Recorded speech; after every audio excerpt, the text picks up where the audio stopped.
जाना है।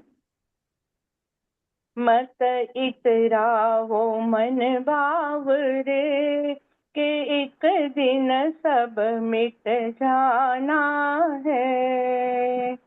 आए जिस दिन प्रभु की पुकार, आए जिस दिन प्रभु की पुकार, हमें जग छोड़ के जाना है। मत इतराओ मन भाव रे, कि एक दिन सब मिट जाएंगे। इतनी जतन से, इतनी लगन से जग अपना तूने बनाया। सच्चाई जीवन की कड़वी बहुत है, ये तू समझ ना पाया। जो आज ये तेरा है, जो आज ये तेरा है, वो कल दूजे का हो जाना है। मत इतराओ मन भाव रे, के एक दिन सब मिट जाना है। ए तेरी काया, ए तेरी माया, कुछ भी ना हरदम रहेगा। बीता समय तो जो तेरे प्यारे, कोई न साथी बचेगा। तू अकेला ही आया था, तू अकेला ही आया था, अकेला ही तुझे जाना है। मत इतराओ मन भाव रे, के एक दिन सब मिट जाएंगे। नेकी तू कर जाए जीवन सवर, अपनी दुनिया को अब तू सजा ले। जीवन का मतलब ये ही है प्यारे, सबको तू अपना बना ले। यही नेकी तेरी अंकुश, यही नेकी तेरी अंकुश, करेगा याद जमाना रे। नेकी तू कर जाए जीवन सवर, अपनी दुनिया को अब तू सजा ले। मत इतराओ मन भाव रे, के एक दिन सब मिट जाना है। कृष्ण कन्हैया लाल की जय। સરસ, બહુ સરસ સમજવાનું હતું ભજનમાં. હા, વેરી સરસ નાઇસ ગાયું. ભજન. વેરી હા. નાઇસ. હવે અભી प्रज्ञा जी हमें श्लोक का भावार्थ समझाएंगे. जय श्री कृष्ण जय श्री कृष्ण. एवरीबॉडी। आज का जो श्लोक मैं समझाने वाली हूँ वो है अध्याय 1 श्लोक नंबर 14। उसमें 12वें 13वें श्लोक में हमने देखा कि युद्ध की घोषणा की गई है कौरवों की तरफ से। जो भीष्म पितामह है उन्होंने अपना शंख बहुत ही जैसे सिंह गर्जना करता है उस तरीके से अपना शंख बजाया है। और उनके साथ जितने भी उनके जो सैनिक थे जो अपने अपने ढोल नगाड़े वगैरह लेकर आए थे। एक युद्ध में हमेशा हमने देखा है कि हमारे आज के मॉडर्न जो सेना होती है उसमें भी बैंड होता है। ये क्यों होता है? ताकि जो जोश सैनिकों में है वो उसको बढ़ावा दिया जाए, इसके लिए वो बैंड होता है। उसी तरीके का उस समय ढोल नगाड़े बिगुल वगैरह जो कुछ भी है वो बजाए जाते थे। तो बहुत ही ज्यादा भीष्म पितामह के युद्ध की घोषणा उन्होंने जो अपने शंखनाद से की, उसके बाद में बहुत सारे ये वाद्य बजाए गए जिससे बहुत बड़ा शोर हुआ, और उससे ये हुआ कि कौरव सेना का जो मनोबल है वो बड़ा बढ़ गया। तो ये जो श्लोक है वो संजय धृतराष्ट्र को आंखों देखी बता रहे हैं कि ऐसा ऐसा अभी भीष्म पितामह ने युद्ध की घोषणा की है। क्योंकि कहीं धृतराष्ट्र के मन में एक शंका थी कि ये धर्म क्षेत्र है, कहीं हमारे मेरे जो कौरव मेरे बेटे हैं उनका उनके ऊपर इस क्षेत्र की पवित्रता का उसके जो उसका असर पड़कर कहीं ये पीछे ना हट जाए युद्ध से। तो एक शंका थी उनके मन में। लेकिन जब उन्होंने ये भीष्म पितामह द्वारा किए गए जो शंख का घोष था या वो नगाड़े वगैरह का आवाज थी, ध्वनि थी, बड़ा शोर हुआ, वो सुनकर उनको उन्होंने उन्हें जब पता चला कि इतना शोर हो रहा है तो वो मन ही मन में बहुत ही हर्षोल्लास से उनका मन भर गया कि अब युद्ध होगा। और उन्हें लगा था कि जीत जाएंगे। लेकिन संजय भी इतने चतुर थे, इस चतुराई से उन्होंने दूसरा जो 14वां श्लोक है वो उन्होंने अभी मैं पढ़ती हूँ। तथा श्वेतेर हरेर युक्ते महति स्यंदने स्थितौ माधव पांडवश्चैव दिव्यौ शंखौ पदत पदत्मतु। इसका मतलब है उन्होंने कहा कि उसके बाद में अभी कौरवों ने अपना शंख नाद वगैरह कर लिया, अभी पांडवों की बारी है। तो पांडवों में जो सबसे मुख्य है, जो श्वेत घोड़ों से युक्त, यानी श्वेत घोड़े जो इस रथ को खींच रहे हैं, ऐसा एक बहुत ही दिव्य सुंदर और बहुत ही शक्तिशाली जो रथ है उसमें माधव, और यहाँ पांडव कहाँ गया है अर्जुन के लिए, माधव पांडवश्चैव दिव्यौ शंखौ प्रदद्मतु, यानी उन्होंने दिव्य शंख का उन्होंने शंखनाद किया है। दिव्य शंख यानी माधव कृष्ण का जो पांचजन्य शंख है, और पांडव अर्जुन के पास जो देवदत्त शंख है उसके उन्होंने शंखनाद किया है। यहाँ उन्होंने जो संजय थे उन्होंने देखा कि एकदम जो धृतराष्ट्र की मनस्थिति है वो बहुत ही एक्साइट हो गए हैं कि युद्ध अभी हो रहा है। उन्हें पता नहीं है कि जो उनके विरुद्ध जो सेना खड़ी है, जो रथ है, उसका वैभव ही ऐसा है कि एक तो वो रथ दिव्य है, उसको उस दिव्य रथ को अग्नि ने इसमें अर्जुन को दिया था, और उस दिव्य रथ को कपिध्वज रथ कहा जाता था क्योंकि उसका ध्वज जो है उसके ऊपर स्वयं हनुमान बैठे हुए थे। तो इतना उसमें पावर था। और वो जो उन्होंने उसमें माधव पांडवश्चैव जो उन्होंने जो शब्द यूज किया है, सहस्त्र नाम है कृष्ण के, कृष्ण कह सकते थे, केशव कह सकते थे, और कुछ कह सकते थे, नंदलाल कह सकते थे, यदु वासुदेव कह सकते थे, बहुत सारे नाम थे, ऋषिकेश था। माधव ही क्यों उन्होंने चुना, ये सोचने वाली बात है। माधव का अर्थ होता है माँ यानी माया। माया हम ऐसे भी ले सकते हैं कि माया जो हमारा जो संसार है वो सभी माया है। तो माया का धव यानी स्वामी, जो माया पे नियंत्रण कर सकता है वो माधव।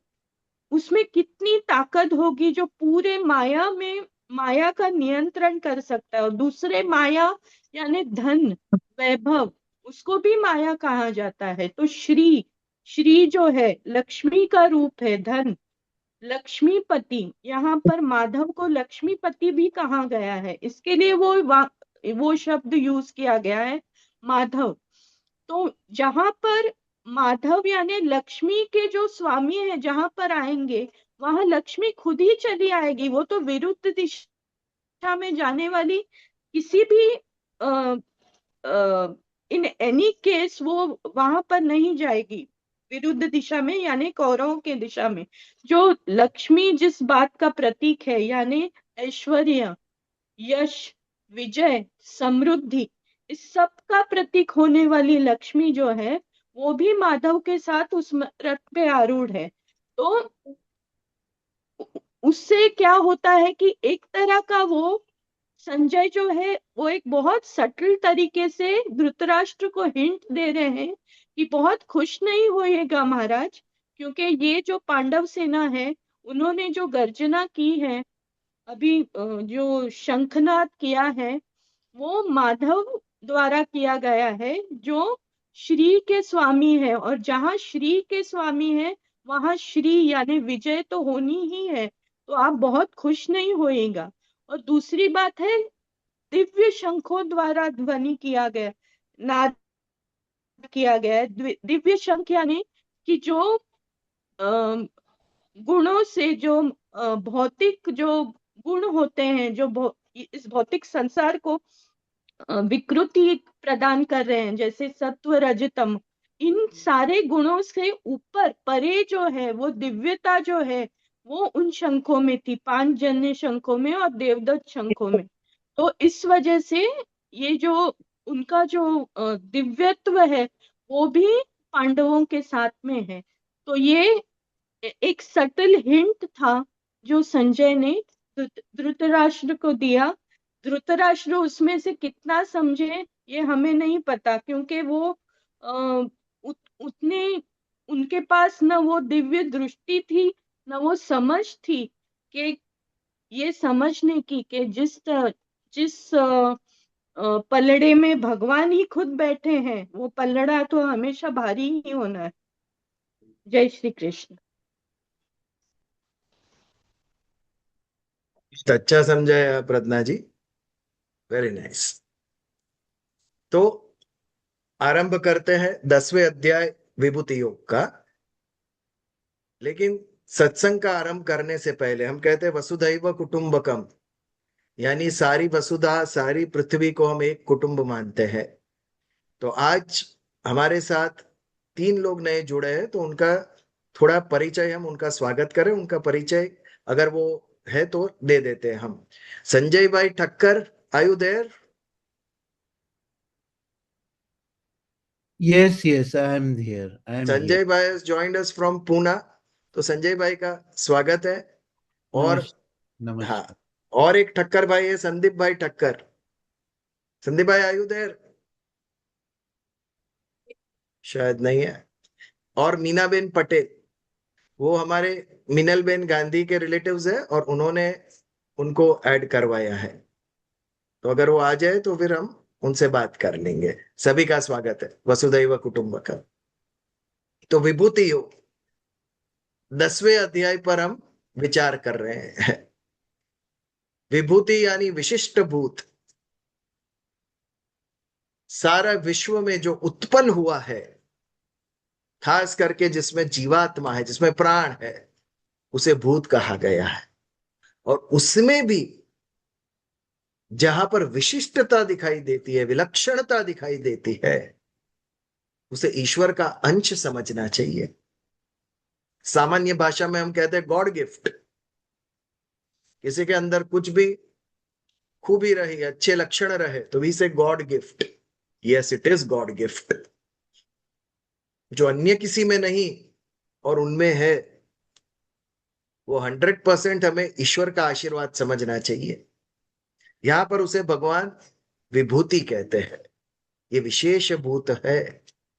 तो इस विभूति योग का हमने आरंभ किया है, और पिछली बार 10वें अध्याय पर 10वें श्लोक पर हमने विचार किया। तेषाम सतत युक्ता नाम भजताम प्रीति पूर्वकम ददामि बुद्धि योगम तम ये न माम उपयांति। तेषाम सतत युक्ता नाम भजताम प्रीति पूर्वकम, जो मेरे भक्त सतत युक्त है मुझसे, और जो प्रीति पूर्वक मेरा भजन करते हैं, प्रेम से, अन्य कोई स्वार्थ नहीं। ईश्वर और भक्त का संबंध किसका है? प्रेम का संबंध है। स्वार्थ का संबंध नहीं, भय का संबंध नहीं। हम भय से भगवान का भजन करते हैं, भय से भक्ति करते हैं। कोई बीमार हो तो महामृत्युंजय जाप डर से करते हैं हम, स्वार्थ से करते हैं। कुछ चाहिए तो व्रत उपवास रखते हैं हम। तो यहां पर भगवान कहते हैं प्रीति पूर्वकम, जो प्यार से। और उद्धव जी से एक बार चर्चा हो रही थी तत्व ज्ञान की, तब भगवान ने कहा कि भक्त कौन है ये अगर देखना है तो गोकुल में जाइए, वहां की जो गोपियां हैं वो प्रीति पूर्वक मेरा भजन करती है।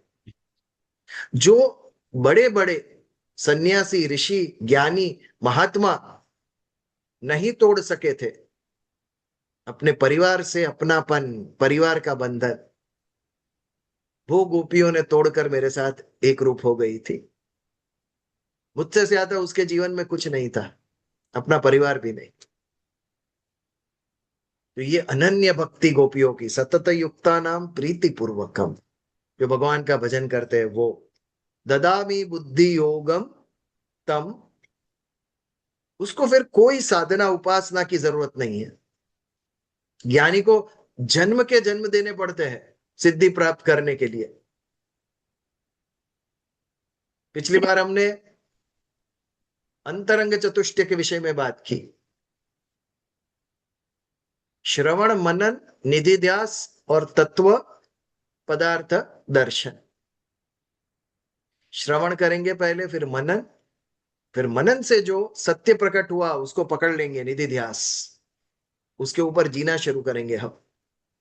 और वो जब अभ्यास चलता रहेगा तब अंत में तत्व पदार्थ दर्शन, स्वबोध, आत्मबोध।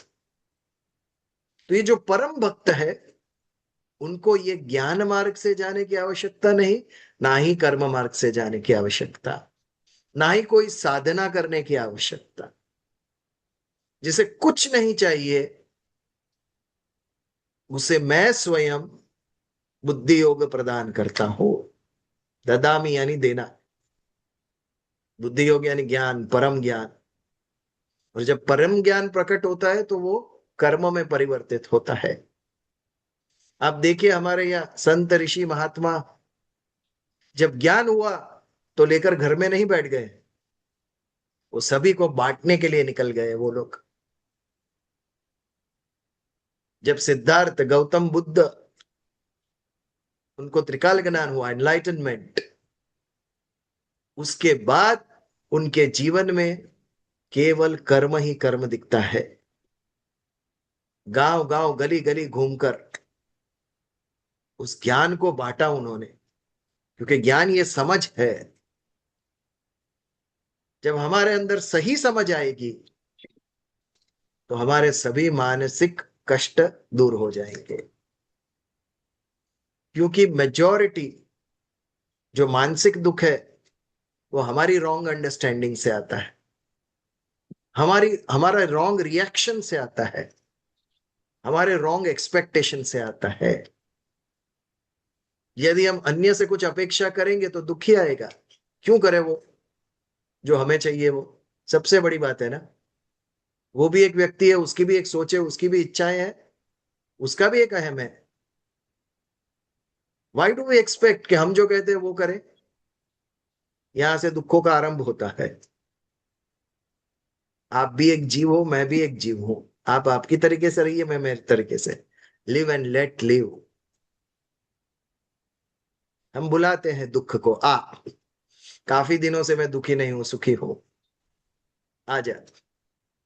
उत्पन्न करते हैं हम, क्योंकि समझ नहीं, सही समझ नहीं। दृष्टिकोण के पीछे कहीं स्वार्थ है, कहीं अहम है। इसके लिए अपेक्षा भी हमारी स्वार्थ और अहम युक्त। और ये यदि नहीं पूर्ण हुई तो हम कहेंगे हमें दुख आया। सुख और दुख बाहर से आएंगे और जाएंगे। अगर उसकी प्रतिक्रिया हमारे ऊपर होने लगी तो कोई बचा नहीं सकता। और हमारे ऊपर यदि दुखों की प्रतिक्रिया नहीं हुई तो कोई हमें दुखी नहीं कर सकता। हमारे संत चरित्र पढ़िए, इतना दुख भगवान ने किसी को नहीं दिया है। मीरा की कम परीक्षा ली गई? नरसिंह जी ने कैसे दुख के दिन निकाले? गोरा कुंभार अपने पैरों नीचे अपना छोटा बच्चा मर गया। ज्ञानेश्वर जी, समाज ने इतना त्रस्त किया कि उनके माता पिता ने आत्महत्या की। कोई भिक्षा नहीं देता था उन्हें, भूखे रहते थे। गांव में गए तो दरवाजे बंद कर देते थे उसके ऊपर, बच्चे थे वो तभी। और ये बालक 16 साल की उम्र में ज्ञानेश्वरी लिखता है और कहता है सभी जीवों को मैं सुखी करूंगा। कितनी पॉजिटिव प्रतिक्रिया हुई उनके ऊपर ज्ञान की। मदर इंडिया देखिए, वो लड़का बंदूक उठाता है, मेरी माँ को बहुत परेशान किया। नेगेटिव प्रतिक्रिया। पॉजिटिव प्रतिक्रिया, सबको सुखी करूंगा। मुझे जो दुख मिले हैं मैं अन्य को नहीं दूंगा। तो ये समझ जो है वो बुद्धि से आती है, ज्ञान से आती है। तो ऐसा बुद्धि योग मैं मेरे भक्त को प्रदान करूंगा। भगवान ने ये क्यों नहीं किया कि उसको धन वैभव स्वर्ण रुपया दूंगा मैं मेरे भक्त को? क्यों कहा बुद्धि योग दूंगा? भगवान के पास संपत्ति नहीं थी देने के लिए, भक्त को थी। लेकिन भक्त को क्या कहा चाहिए था? वो उसको तो केवल भगवान चाहिए, ना कि भगवान का वैभव, भगवान का ऐश्वर्य, भगवान का आशीर्वाद, संपत्ति। हमारा विपरीत है। खाली हाथ भगवान आए तो हमें नहीं पसंद है। कुछ लेकर आओ प्रभु। सुदामा जी, हेतु क्या था भगवान कृष्ण से मिलने का? कि उनका दारिद्र जाए। उनके पत्नी ने झगड़ कर भेजा उनको कृष्ण के पास। लेकिन कथा सुनिए आप, जितनी बार सुना है पढ़ा है, कहीं पर भी अपने मुंह से श्रीदामा जी ने नहीं कहा कि हे कृष्ण मुझे कुछ दीजिए, क्या मुझे कुछ ये चाहिए। वो तो भगवान अंतर्यामी थे जो समझ गए कि वो क्यों आए हैं। कितना प्रबल आत्मगौरव था ना उनके पास।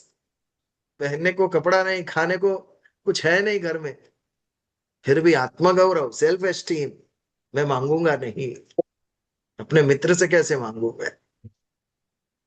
ये ददामी बुद्धि योगम, ऐसे व्यक्ति को भगवान स्वयं देते हैं। पर जो भक्त जिसे कुछ चाहिए ही नहीं, उसे जो खाली प्रीति पूर्वक भजन करता है, प्यार से भजन करता है, उनको ईश्वर मिल गए तो ये देह का भी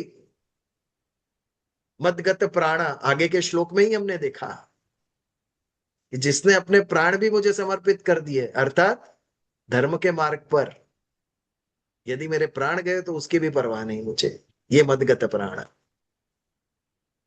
तो ऐसे व्यक्ति को मैं परम बुद्धि योग देता हूं, क्योंकि उसके लिए धन तुच्छ है। अगर मैं उसे धन दूं तो वो उसका अपमान है। ऐसे सर्वश्रेष्ठ भक्त को मैं बुद्धि योग प्रदान करता हूं, ज्ञान। कोई भी साधना के बिना उसे सिद्धि प्राप्त हो जाती है। ओमनीसियंट, सर्वज्ञानी, जिसके साथ जिसका हम संग करेंगे उसका रंग चढ़ेगा हमारे ऊपर। बुरे का संग किया तो बुरा सीखेंगे, अच्छे का संग किया तो अच्छा सीखेंगे। तो श्रेष्ठ है सत का ही संग करे ना हम। जो परम तत्व है, जिसने इस सारे ब्रह्मांड को धारण किए हुए हो, जो उस तत्व का संग, जिसकी सही में सत्ता है, वो सत्य। जब उस सत्य का संग करेंगे तो उस सत्य के गुण यानी सद्गुण हमें प्राप्त होंगे। तो इस प्रकार भगवान बुद्धि योग प्रदान करते हैं ऐसे भक्त को। ये हमने 10वें श्लोक में देखा। इसी बात को आगे 11वें श्लोक में भी भगवान कंटिन्यू करते हैं। 11वां श्लोक विभूति योग। अगर भगवत गीता सामने है तो मेरे साथ पढ़िए आप भी। तेषाम एवा अनुकंपार्थम अहम अज्ञानजम तमः नाचयाम्यात्म भावस्थो ना ज्ञान दीपेन भास्वता। पहला शब्द समझने जैसा है, 4-5 शब्दों की संधि है वो। तेषाम एव अनुकंपार्थम अहम अज्ञानम तमः। तेषाम यानी आगे के श्लोक में कहे गए भक्त जो सतत युक्ता है और प्रीति पूर्वक भगवान का भजन करते हैं, उनको तेषाम यानी वे, वो सब। एव, एव यानी, एव का अर्थ पता है किसी को? संस्कृत में या हिंदी में एव किसे कहते हैं? एव यानी ही कैसे?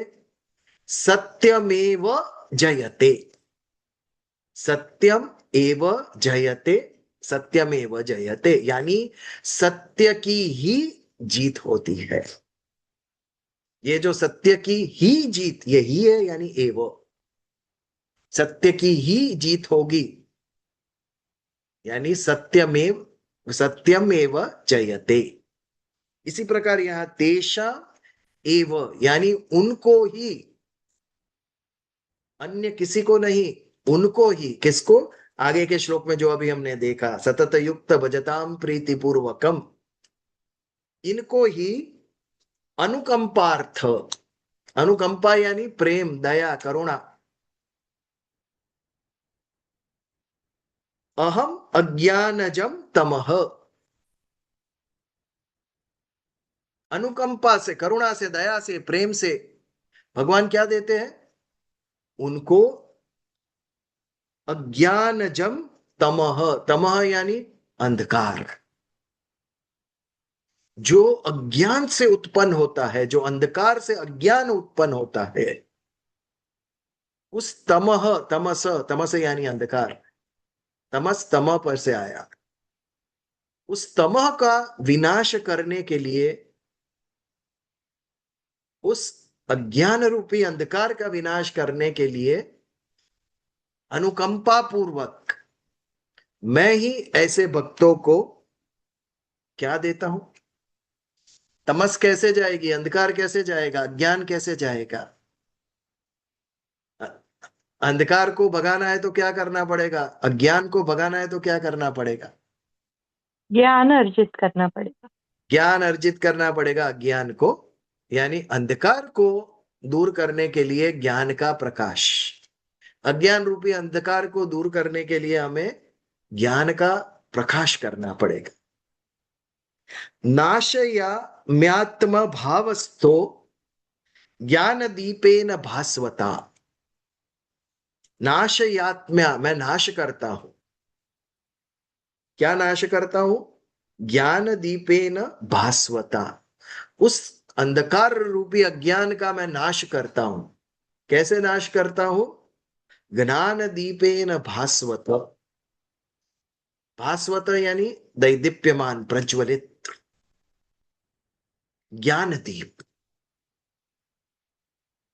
ज्ञान के दीपक के द्वारा जो भास्वत, ज्ञान से जो प्रज्वलित है, ऐसे दीपक के द्वारा मैं ही उनका अज्ञान रूपी तमः, अंधकार दूर करता हूं। नाशयाम्यात्म भावस्थ, आत्म भावस्थो, व्हाट इज आत्म भावस्थो? मैं ही उसके आत्मा में विराजमान होकर, मैं जो उसके आत्मा में विराजमान हूं, वैसे होकर हमारे ऊपर माया का एक प्रबल आवरण है। इसके कारण हम इस शरीर को स्वयं समझते हैं, मैं ये हूं, मैं वो हूं, मैं बालक हूं, मैं युवान हूं। ये सब शरीर की अवस्थाएं हैं, बट हम अपने आप को उससे जोड़ लेते हैं। ये जो मैं की समझ है हमारी, वो जड़ प्रकृति से प्राप्त जो शरीर है वो मैं है। लेकिन ये शरीर आया कहां से? जब महाप्रलय के बाद, महाप्रलय में सभी आत्मा अपने कर्मों और वासना के सहित भगवान महद नारायण में विलीन होते हैं। फिर जब उनके संचित कर्म उद्भव होते हैं, परिपक्व होते हैं संचित कर्म, तो उस संचित कर्म का फल देने के लिए भगवान पुनः उन्हें एक नया शरीर प्रदान करते हैं। अब भगवान के अंदर स्थित थी ये सारी सृष्टि। अब हर एक जीव अपने कर्म के अनुसार, अपने संचित कर्मों के अनुसार जो उसे प्रारब्ध प्राप्त होगा, आपके संचित कर्म जब उदय होते हैं, परिपक्व होते हैं, तो वो आपका प्रारब्ध बन जाते हैं, आपका लक बन जाते हैं। कभी हम गुड लक कहते हैं, कभी बैड लक कहते होता है। ये आया कहां से गुड लक बैड लक? ये संचित कर्म हमारे उदय हुए, वो कब उद्भव होंगे कोई नहीं बता सकता। तो जब प्रलय काल में विलीन हुए जीवों के संचित कर्म उद्भव होते हैं, तब भगवान नारायण एक महासर्ग का आरंभ करते हैं, नई सृष्टि का। और भगवान को ऐसी इच्छा होती है, लीला होती है कि मैं अनंत स्वरूप धारण करूं मैं, और उन सब आत्मा जो उनके अंदर स्थित थे, उनको नई नई नई योनियां प्रदान होती है, और हजारों लाखों जीव उत्पन्न होते हैं, और नए ब्रह्मांड का सर्जन होता है। ये भगवान नारायण का महद कर्म, महद यानी सबसे बड़ा। इस कर्म के द्वारा अन्य सभी कर्मों का आरंभ होता है सृष्टि के अंदर। जब ये महत् कर्म होता है, तो उसके बाद कर्मों की एक लाइन लगती है, आरंभ हो जाते हैं एक के बाद एक के बाद एक। नया बालक जब जन्म लेता है, उसके पहले कोई कर्म नहीं, लेकिन जैसे जन्म लेता है तो रोना शुरू। तो ये जन्म उसका पहला कर्म, जन्म लिया तो आगे पूरा जीवन कर्म किया ना उसने। वैसे ही सभी जीवों का जब सर्जन हुआ, तब उनके कर्म शुरू होने लगे। तो जब नारायण अनंत स्वरूप धारण करते उसके अंदर जीवों का, तो हर एक जीव के अंदर भगवान विष्णु का अंश होता है। ये जो अंश है 15वें अध्याय में कहा, ममैवांशो जीवलोके जीवभूत सनातन मनसष्टानि इंद्रियाणि च प्रकृति स्थानि कर्षति। तो ये जो नारायण आत्मस्थित है,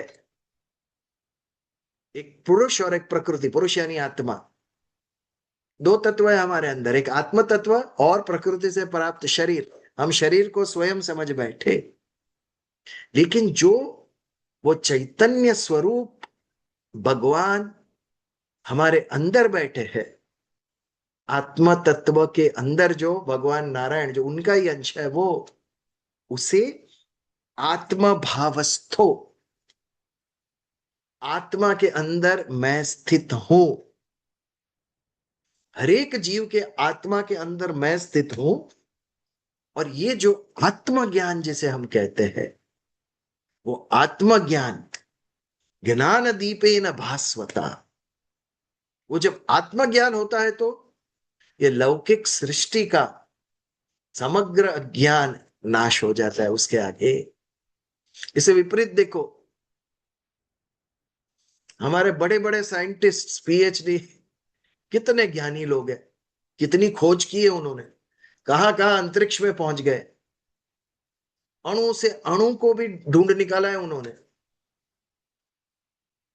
हमारे शरीर के अंदर तो वो कहते हैं, यहां तक बायोलॉजी पहुंच गया है कि आपको आपके बेटे के अंदर कैसी क्वालिटी चाहिए वो भी आप तय कर सकेंगे।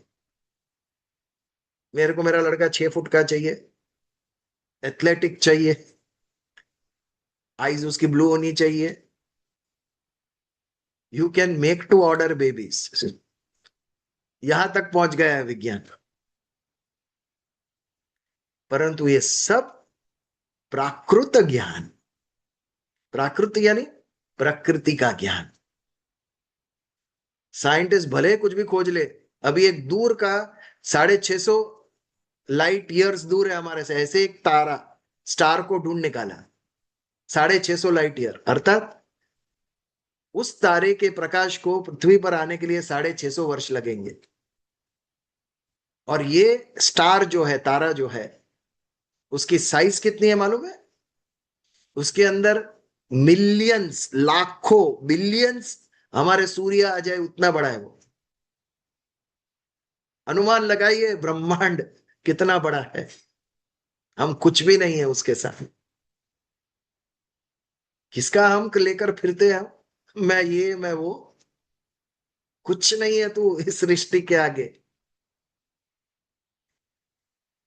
तो कितना भी ज्ञान हमारे डॉक्टर, साइंटिस्ट, पीएचडीज लगा ले, वो सब प्राकृत ज्ञान, इस सृष्टि का, ब्रह्मांड का, प्रकृति का ज्ञान कभी भी ईश्वर तक ये ज्ञान नहीं लेके जाएगा आपको। भगवान ये ज्ञान से अतीत, आपकी इस जड़ मन बुद्धि अहंकार इंद्रियों के द्वारा आप इस जड़ सृष्टि को ही पा सकते हो, उसका ज्ञान डिस्कवर कर सकते हो। लेकिन चैतन्य स्वरूप परम तत्व का ज्ञान अनुभूति से होगा। और ददामी बुद्धि योगम छ, ईश्वर जब कृपा करेंगे तभी होगा। भले हजारों लोग साधना कर रहे हो, लेकिन सिद्धि किसको मिलेगी? जब सिद्धि किसी को मिले तो समझना कि ईश्वर ने कृपा की। मांगने के लिए तो सब बैठे हैं, लेकिन भगवान जो योग्य है उसी को देता है। हमने दान की व्याख्या की थी, अहिंसा, समता, तुष्टि, तपोदानम, यशो यशा। ये जो जब श्लोक किया विभूति योग का ही, उसमें दान का एक लक्षण था कि सुपात्र को दान होना चाहिए, जो दान का अधिकारी है उसको दान होना चाहिए। तो ये ईश्वर तय करेंगे कि मैं किसके सामने प्रकट हो। सबके सामने प्रकट नहीं होते भगवान। ध्रुव कुमार के सामने प्रकट हुए तो ऋषि झगड़ा करने चले, सब ऋषिगण। प्रभु हम 50-60 साल से तपस्या कर रहे हैं, आपने हमें दर्शन नहीं दिए, 6 महीने में ध्रुव को दे दिए। भगवान ने नारद जी को भेजा, नारद जी समझाइए इनको, ऋषिगण को। नारद जी सबको एक गुफा में ले गए और बोला देखिए, अंदर देखा तो 99 ध्रुव बैठे हैं तपस्या करते। ये 100वां जन्म है बालक ध्रुव का, 99 जन्म से तपस्या कर रहे, तब 100वें जन्म में 6 महीने में प्रभु ने उसको दर्शन दिए, तब जाके वो अधिकारी बना। हमारा कौन सा जन्म होगा ये कभी सोचना चाहिए। अधिकारी होना चाहिए, जो अधिकारी होगा उसके सामने भगवान प्रकट होंगे, उसको बुद्धि योग प्रदान करेंगे, उसके आत्मा भावस्थ, उस जीव के आत्मा में जो नारायण स्वरूप विष्णु विराजमान है, वो दैदीप्यमान ज्ञान दीप के द्वारा उनका तमस, उनका ज्ञान रूपी अंधकार दूर करते हैं। और ये बुद्धि योग, ज्ञान योग, जो भी कहिए, कर्म योग आप कहिए, क्योंकि कर्म योग कब सिद्ध होता है? पहले ज्ञान आता है कि मुझे अनासक्त भाव से कर्म करना है, आसक्त भाव से नहीं।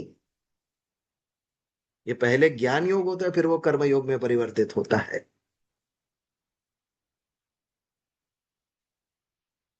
कर्म इंपॉर्टेंट, लेकिन उसके मूल में ज्ञान होना चाहिए। मुझे कर्म क्या करना है ये समझ होनी चाहिए। और यदि ज्ञान क्लियर नहीं है, विजन क्लियर नहीं है, तो वो कर्म करने के बाद भी कुछ समय में आप उससे अलिप्त हो जाएंगे, उस कर्म का वियोग हो जाएगा। आपने जीवन में सोचिए कितना कुछ आरंभ किया, मन में एक भाव हुआ आज ये करते, किया शुरू, और कितना छोड़ दिया, बंद भी कर दिया। भगवान की कृपा होगी तब वो चलेगा। कोई भी कर्म जिसमें ईश्वर नहीं है वो सदा के लिए नहीं रहेगा। जहां पर भी ईश्वर है वो कर्म निरंतर चलता रहेगा। कैथलिक धर्म की जो सीट है वैटिकन चर्च, 2000 साल से वो संस्था खड़ी है। हमारे भारत के चारों कोनों में जो शंकराचार्य की ये मठ स्थापित किया आद्य शंकराचार्य ने, आज 1200 साल से उनकी कंटिन्यूटी है। जबकि कितने एम्पायर्स, सल्तनतें आई और गई, धर्म कंटिन्यूस,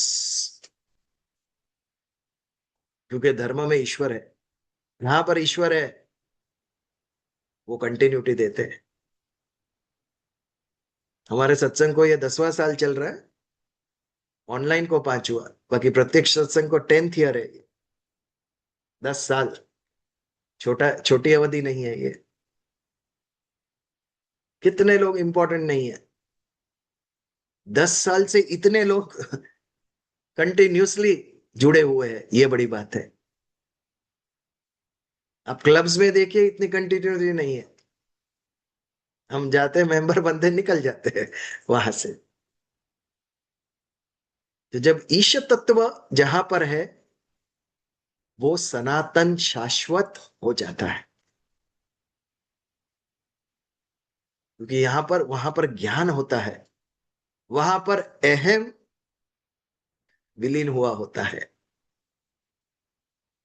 आज 2 व्यक्ति साथ क्यों नहीं चल सकते? अहम। अगर 2 व्यक्ति को साथ चलना है तो पहले इस अहम को निकाल दो बीच में से। धर्म के आरंभ में ही अहम निकलता है। समर्पण कर ईश्वर को, वहां से आरंभ होता है, तो कुछ भी नहीं। जब अहम निकल गया तो फिर हम जुड़े रहते हैं। तो इस प्रकार तेषाम एव अनुकंपार्थ अहम अज्ञानजम तमः, ऐसे मेरे भक्तों के ऊपर अनुकंपा पूर्वक मैं अज्ञान रूपी अंधकार का विनाश करता हूं। कैसे? नाशयाम्यात्म भावस्तो, उनके आत्म भाव में स्थित होकर, जहां पर मैं ऑलरेडी हूं, यानी आत्मज्ञान प्रदान करता हूं मैं। ज्ञान दीपेन भास्वता, एक दैदीप्यमान ज्ञान द्वीप के द्वारा उसके आत्मा में स्थित होकर मैं उसके अंधकार रूपी अज्ञान का नाश करता हूं। नाशयाम्यात्म भावस्तो ज्ञान दीपेन भास्वता। ये कृपा किसके ऊपर हो रही है? अपने परम भक्तों के ऊपर, जो केवल प्रेम पूर्वक भगवान से जुड़े हुए हैं, ना ही भय से, ना ही स्वार्थ से। जैसे अपने बच्चों को कुछ देने के लिए हमारा जी करता है, वैसे ही भगवान को होता है, मेरे जो निष्काम भक्त है, मैं भी उनके लिए कुछ करूं। तो जो और कोई नहीं दे सकता है, भगवान वो देते हैं उन्हें। आत्मज्ञान देते हैं, बुद्धि योग देते हैं इनको। अन्य कोई जो नहीं दे सकेगा, वो देते हैं भगवान उनको। तो ये था हमारा 11वां श्लोक, विभूति योग। इसके ऊपर कोई प्रश्न या कोई कुछ शेयर करना चाहेगा? कोई बात जो आपके मन में हो?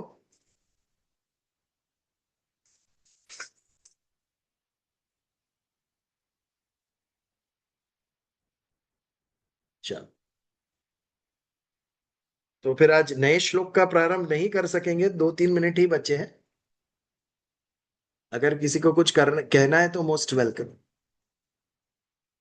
नहीं तो फिर आज हाँ, यहां पर हम समापन करेंगे। अगले मंगलवार को 12वें श्लोक पर हम विचार करेंगे। तो प्रार्थना करें।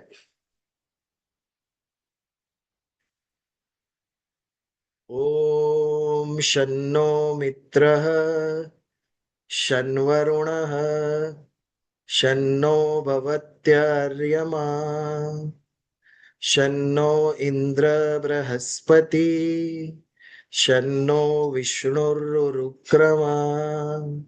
ओम शांति शांति शांति। जय श्री कृष्ण। जय जय श्री श्री कृष्ण। कृष्ण। जय श्री कृष्ण। जय श्री कृष्ण। जय श्री जय श्री कृष्ण। जय श्री कृष्ण। कृष्ण।